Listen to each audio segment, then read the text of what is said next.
بتبتدي القصة بتاعتنا في القرن التسعتاشر وتحديدا في مدينة كنت في انجلترا. القصة بتاعتنا بتحكي عن طفل اسمه بيب اللي كان عايش مع اخته ميسيس جو اللي كانت قاسية عليه شوية، وجوزها الراجل الحداد الطيب جو جارجري، وكان عايش معاهم عشان ابوه وامه واخواته الخمسة ماتوا. وفي ليلة الكريسماس بيب كان رايح يزور قبر ابوه وامه واخواته الخمسة، فطلع عليه ماجويتش المجرم الهربان من السجن اللي هدده بالقتل لو ما ساعدوش. فماجويتش قال له هات لي اكل وهات لي مبرد عشان افك الكلبشات اللي في رجلي دي. فالمهم بيب هيساعده فعلا، بس ماجويتش هيتقبض عليه تاني. بعد كده بيب هيواصل حياته ببسيطه كطفل فقير، بس مش هيكون راضي عن وضعه في الحياه. بعد كده بيب هيروح يقابل ميس هافي جام، الست الغنيه المجنونه اللي على طول لابسه فستان الزفاف بتاعها، اللي حياتها كلها وقفت بعد ما خطيبها اللي اسمه كومبايسون سابها ليله الزفاف. فمن ساعتها وميس هافيشم عايزه تنتقم من كل الرجاله. ولما بيب يروح عند ميس هافيشم هيقابل ستيلا بنت ميسيس هافيشم بالتبني، واللي ميس هافيشم ربتها مخصوص عشان تحطم قلوب الرجاله عشان تنتقم من اللي كومبايسون اللي هو خطيبها عمله فيها. فعشان كده ستيلا بتعامل بيب بقسوه وبتعامله على اساس ان هو ولد فقير. بعد كده بيب بيزور ميس هافيشم وستيلا وبيقع في حب ستيلا، فميس هافيشم هتكافئ بيب على زياراته وهتديله فلوس عشان يروح يتدرب عند جو جوز اخته. فبيب هيشتغل في الورشه مع جو وواحد تاني شغال معاهم اسمه اورليك. وبرغم ان بيب ما كانش عايز ده، بس كان بيجتهد في شغله وهيحاول يثقف نفسه ويتعلم بمساعده صديقته بيدي. وفي خلال الفتره دي ميسيس جو اللي هي اخت بيب هتتعرض لهجوم من اورليك اللي هو كان شغال عند جو جوزها. فبعد الهجوم اللي حصل لها مش هتقدر تراعي الاسره بعد كده، فبيدي هي اللي هتساعدهم في امور البيت. وبعد كده في يوم من الايام لما بيب كبر وبقى شاب زارهم واحد اسمه مستر جاجرز. فمستر جاجرز هيقول لبيب ان في فاعل خير تبرع له بمبلغ كبير عشان يروح لندن ويتعلم ويبقى جنتلمان. فبعد كده بيب هيفتكر ان الفلوس اللي جايه له دي جايه له من ميس هافيشام وان هي بتخطط له عشان تجوزه ستيلا. فبيب فعلا هيسافر لندن، ومستر جاجرز المحامي هيكون واصي عليه لغايه ما يبلغ السن القانوني. ولما بيب يوصل لندن هيعيش مع هيربرت بوكيت قريب ميسيس هافي جام اللي هيعلمه ازاي يتصرف زي الجنتلمان. وبيب بقى يتعلم بسرعه وبقى يختلط مع ناس من الطبقات العليا زي بنتلي درامل. وفي نفس الوقت بقى يقابل ستيلا كتير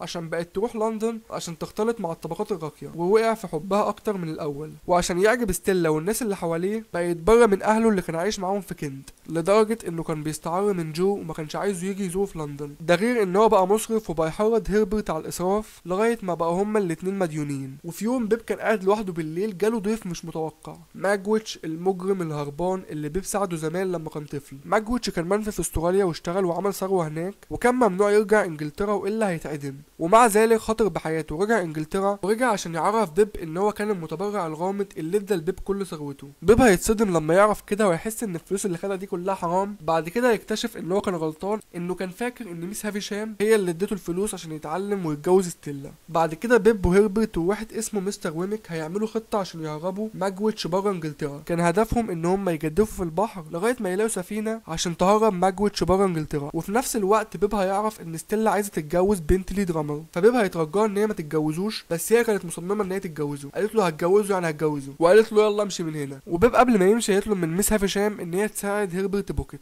فميس هافيشام هتوافق. بعد كده النار هتمسك في الفستان بتاعها وهتتحرق وهتموت. بعد كده اورليك الراجل المجرم اللي كان شغال عند جو هيتقبض عليه عشان كان بيحاول يسرق بيت واحد اسمه مستر بامبل شوك. وخطه الهروب اللي كان عاملها بيب وهيربرت وويميك اتنفذت، ولكن اتقبض عليهم في اخر لحظه. وماجويتش هيتخبط وهيقع في البحر ويتقبض عليه ويرجع السجن، وهيتحكم عليه بالمؤبد، بس كده كده هيموت في المستشفى عشان حالته كانت خطيره. بعد كده بيبا يكتشف ان ستيلا هي بنت ماجويتش اللي مفقوده من فتره طويله، واللي كانت امها اسمها مولي وابوها ماجويتش. وهيقول لماجويتش قبل ما يموت ان بنته عايشه وبيحبها. بعد كده بيب ما بقاش معاه فلوس عشان خلاص كده الثروه بتاعت ماجويتش الحكومه صدرتها. ده غير اصلا ان بيب عليه ديون كتير. وبيب هيمرض وهيعتني بيه جو الحداد اللي هو جوز اخته، وكمان هيسدد الديون اللي على بيب عشان ما يدخلش السجن. بعد كده بيب هيرجع كنت المكان اللي اتولد فيه، وكان في نيته ان هو هيتجوز بيدي، ولكن هيكون فات الاوان وهيروح يلاقيها ان هي خلاص اتجوزت جو. وبعد كده هتمر السنين وهيرجع تاني ويقابل ستيلا، وهيكتشف ان خلاص ستيلا بقت ارمله بعد وفاه جوزها بنتلي درامر، وفي امل ان هي تقدر تتجوزه بعد ما رفضته زمان. وبس كده، ده كان ملخص قصه جريت اكسبكتيشنز للمؤلف تشارلز ديكنز.